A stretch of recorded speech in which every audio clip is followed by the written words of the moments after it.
From Hollywood, welcome to Starlight Mystery Theater and another episode in the series, Mathew Slade, Private Investigator. We invite you to take your seat as Mathew Slade unfolds a sweet scent of mystery.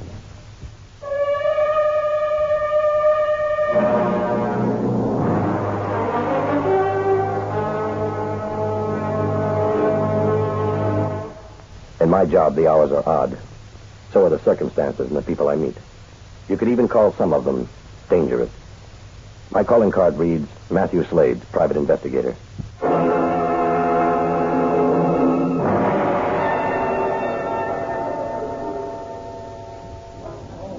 This case began at a small social gathering I attended at the home of a prominent lawyer. I just completed some legal dog tracking for him, and we were celebrating his success in court. I was about to seek temporary refuge on the terrace from the noisy, smoke-filled room when I was suddenly enveloped by the sweet scent of a heavy perfume. I turned, was confronted by an attractive woman. She was a good deal older than she appeared. Her slender figure was enhanced by a simple black dress. She possessed delicate features, large blue eyes, her face framed in a halo of soft blonde hair. She looked at me in frank amusement at my quick appraisal. I hope you're not planning to desert our cozy little group, Mr. Slade. I've been trying to get over to meet you all evening, and now you're running out. Is that fair? Just stepping out for some fresh air. It is rather stuffy in here. Mind if I join you? I'd be delighted. After you? Thank you. Cigarette. Thank you. You have a distinct advantage over me. Oh? Well, you know who I am, but Forgive me. My name is Grace Burroughs. My pleasure, Mrs. Burroughs. Are you married? Well, I was born and raised a bachelor. I thought so. I'm beginning to think only the weaklings fall prey to that unhappy misfortune called matrimony. The weak ones do it only because they think they need someone to lean on. I married one. Fortunately, I found my way clear to correcting that mistake. However, my daughter Laurie made the same mistake. And now? Now it's cost her life. I don't quite understand. My daughter Laurie Thompson was killed when our house burned in Belvedere almost a month ago. I remember reading about that in the papers. That's an unfortunate accident. It was no accident, Mrs. Slade. My daughter was murdered. Well, I can understand your grief, Mrs. Burroughs, but I know what you're thinking, but you're wrong. I have proof. Would you care to tell me about it? Yes.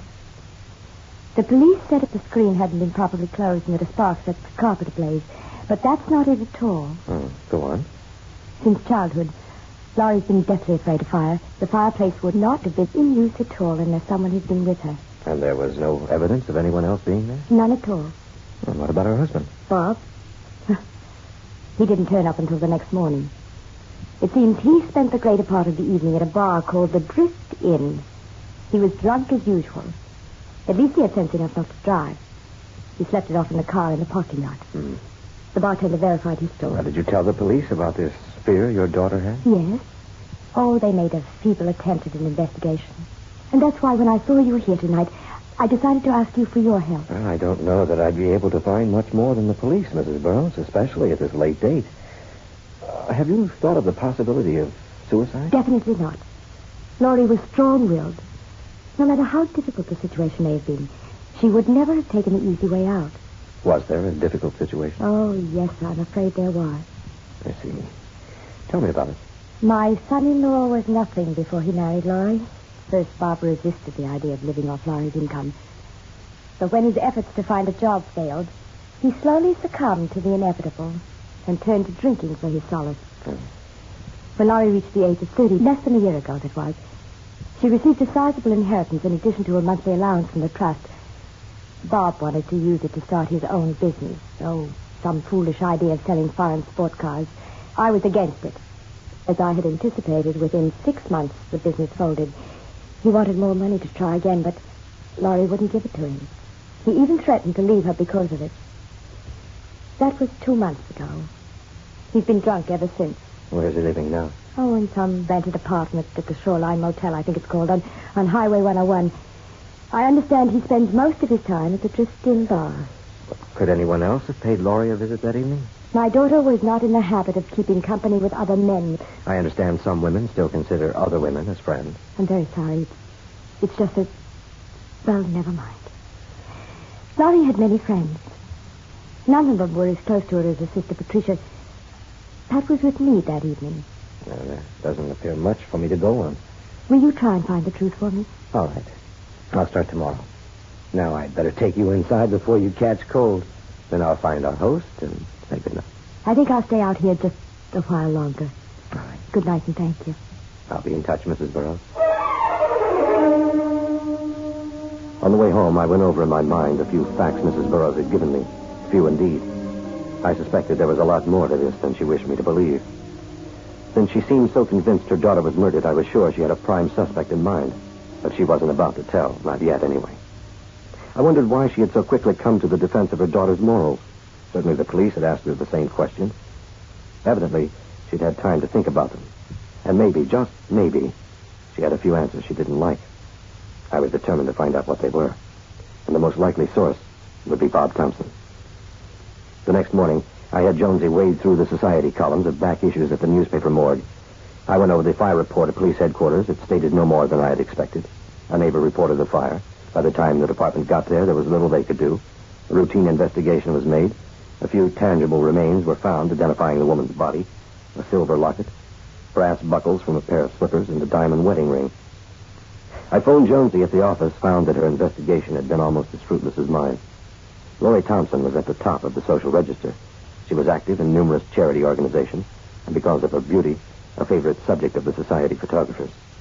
The stories were all along those lines. No gossip, no scandals. She was typically top drawer. I drove out to the Shoreline Motel. Thompson wasn't there. Hadn't been since the previous night. My next stop, the Drift Inn. I entered the dimly lit barroom. There were several customers, but I was able to pick out Bob Thompson at first glance. He sat hulked over the bar. Bob Thompson? Who are you? Are you Bob Thompson? Last time I looked, yeah.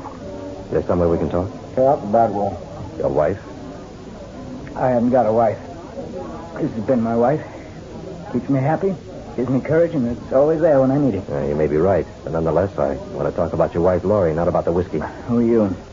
Matthew Slade, private investigator. Private eye, huh? I thought you people only existed in pulp books. Oh, no, some of us are for real. I want to make a few inquiries concerning your wife's accident. Laurie's accident, what for? She's dead.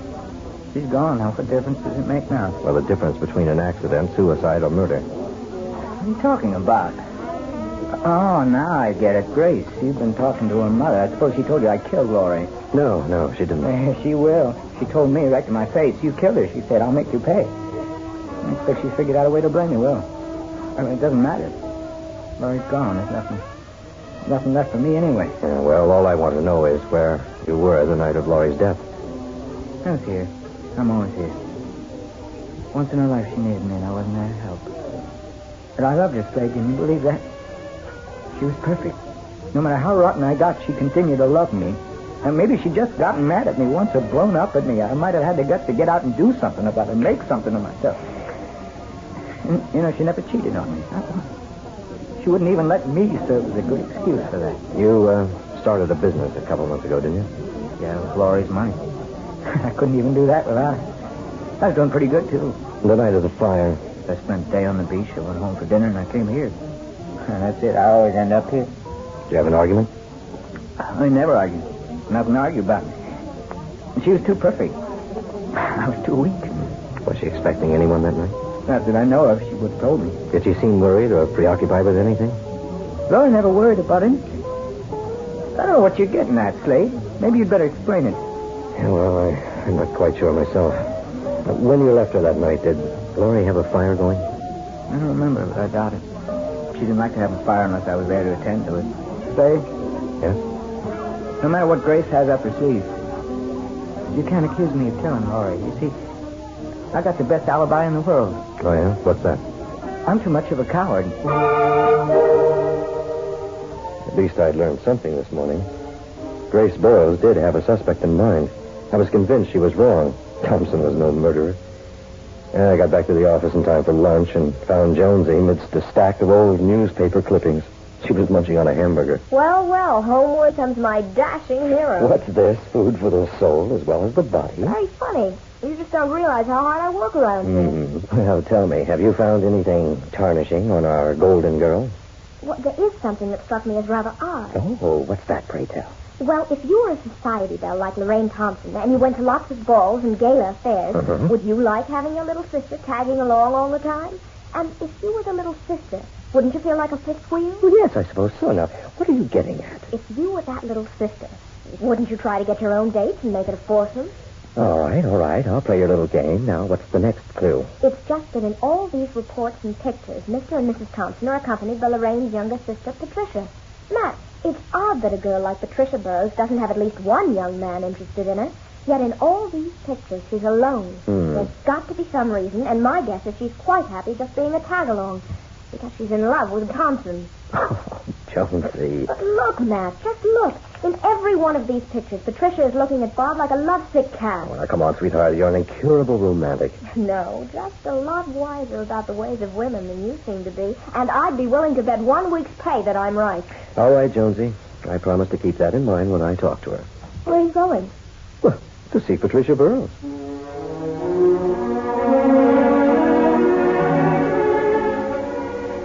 The Burroughs home, located in Forest Hills, was a southern colonial, surrounded by spacious, tree-shaded grounds. I was greeted at the door by a uniformed butler and shown to a richly furnished library where I was told to await Mrs. Burroughs. A few moments later, she appeared, preceded by that familiar heavy wave of perfume. Have you brought news? Not exactly, but I would like to talk with your daughter. Mrs. Slade. Yes? Maybe I'm just getting cold feet, but everyone seems to think I'm making a big thing of this, possibly to the point of making a complete fool of myself. Just who is everyone? Well, William, for one. He seems to think that... William? Excuse me, who's William? William Jennings.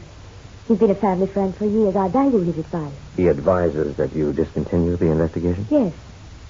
He feels that even if Laurie was murdered, there's nothing we can do about it now. The police are satisfied it was an accident, and there'd be such unfavorable publicity. Mrs. Burroughs, at the moment, I can't be positive that your daughter was murdered. I don't even have a good suspect. But I'm curious enough now to continue the investigation, to find out the truth. You were right, Mr. Slade. I too want to know the truth, no matter what you may find. Anything will be better than not knowing, never being sure. Well, I can assure you that everything will be done quietly. And now, if I may, talk with Patricia. Of course. I'll have Malcolm show you the way to the pool. Patricia Burroughs was sunning herself beside an Olympic-sized pool. My nostrils picked up the aroma of the same perfume worn by her mother. She looked about 21, 5'2", I guess about 98 pounds. And she was cute. Very cute. Miss Burroughs. Attached to you, Mr. Slade. I've been wondering when you'd get around to me.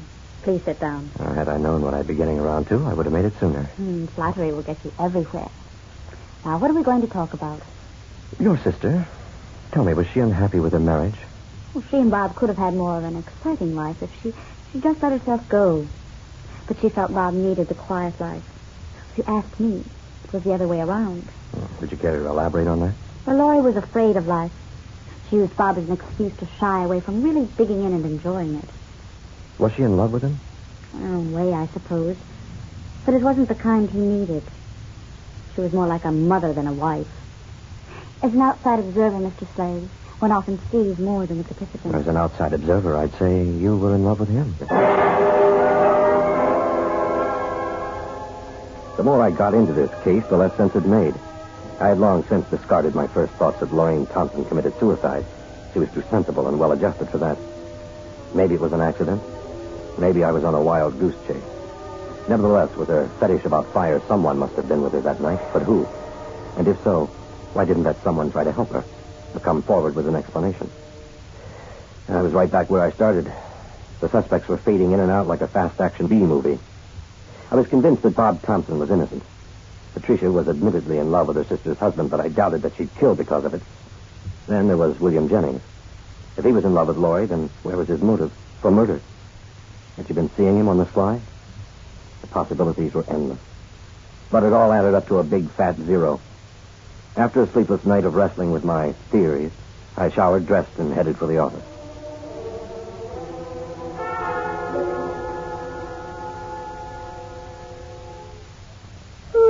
Good morning, boss. Well, good morning, sleeping beauty. I'm putting in for overtime. Oh. I spent all afternoon and half the night checking on William Jennings. Well, you just didn't have to go to all that trouble, sweetheart. I thought you might like to have it first thing. Here's what I found. It's all typed out. Well, thanks.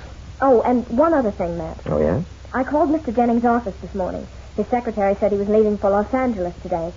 On his honeymoon. Get me a seat on that noon plane to L.A., sweetheart. Haven't you heard? 3 o'clock. Well, it can't be helped. I've got some questions that won't wait for answers, and you can drive me to the airport. I'll even buy you lunch before I leave. A real, honest-to-goodness lunch? How's about something like, a filet? You just bought yourself a chauffeur, mister.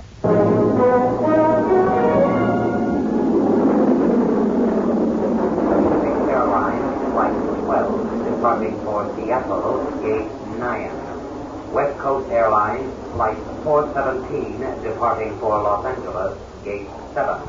Final call, all aboard, please. A quick check with the airline gave me Jennings' Hotel, the Sunset Palms, a typical Hollywood facade surrounded by a few palm trees and concrete landscaping. I entered the glass-enclosed lobby, went to the desk, slipped a blank sheet of paper into an envelope, addressed it to Jennings, and watched the clerk place it in box 303. I made my way around the crowded poolside to the elevator, and minutes later, located Jennings' room on the 3rd floor. Who is it? Mathew Slade. I'd like to talk to you.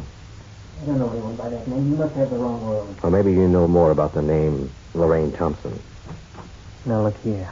I don't know who you are or what business you have concerning Lorraine, but I happen to be on my honeymoon. I'm well aware of the fact that you not only know who I am, but that I'm working for Grace Burroughs to investigate her daughter's death. Let's talk about it.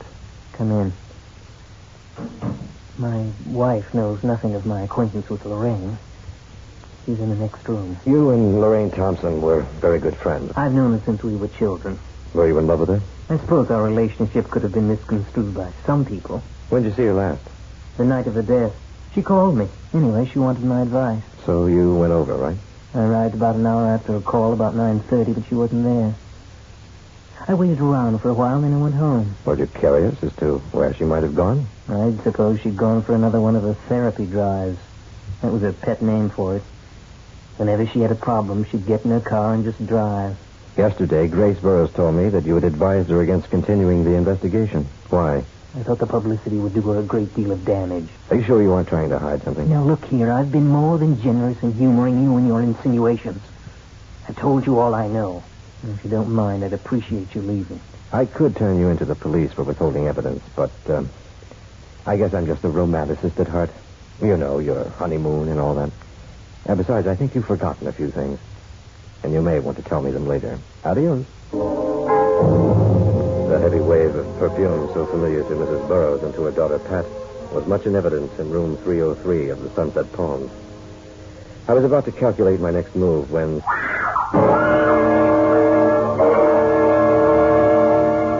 Within seconds, I ran down the corridor and forced my way into the room. Jennings had his back to me, clutching the woman by the throat. Her arms were around his neck in a grotesque embrace, hands grasping wildly, vainly searching for some vital target. I spun him around, and I hit him with a well-placed right hook. He went down and out. Lorraine Thompson stood holding onto a nearby chair for support. Her dark, silky hair hung tousled about her shoulders, her eyes desperately fighting to comprehend the past few moments. I called the police. Oh, Mr. Slade, he tried to kill me. It was horrible. It's over now. I sit down over here. There. Now, you feel up to telling me about it? Well, Bill and I have been seeing each other for some time. I finally realized that I didn't love my husband. I pitied him. Tried to mother him. I could see it was only making him weaker, more dependent, but I couldn't just leave him. The night of the fire, Bob and I had an argument. He wanted more money for his business. I was so confused, I called Bill for his advice. Then I decided to make the decision on my own. I went for one of my therapy drives. The rest of the story is like a horrible dream. Go on. I wasn't paying attention to the road. I'd ridden it 1,000 times.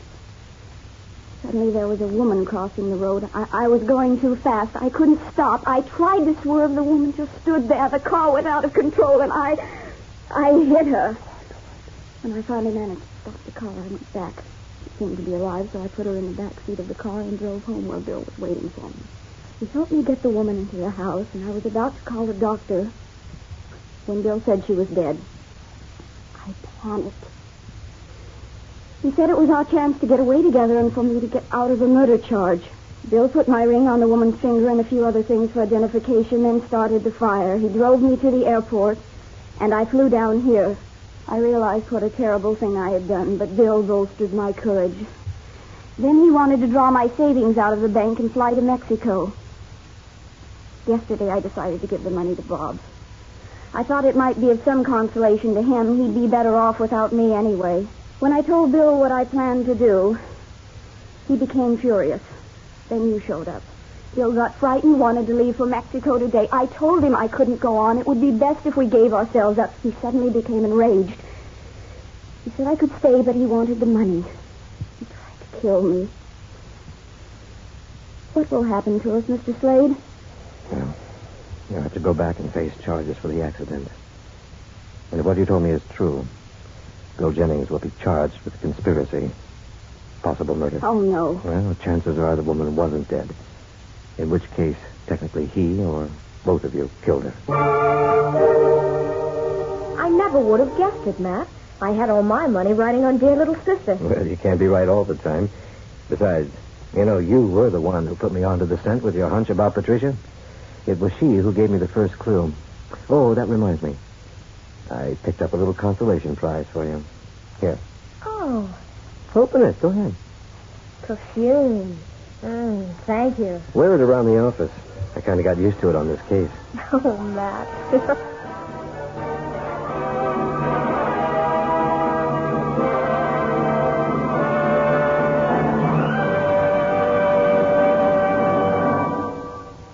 This is the United States Armed Forces Radio and Television Service.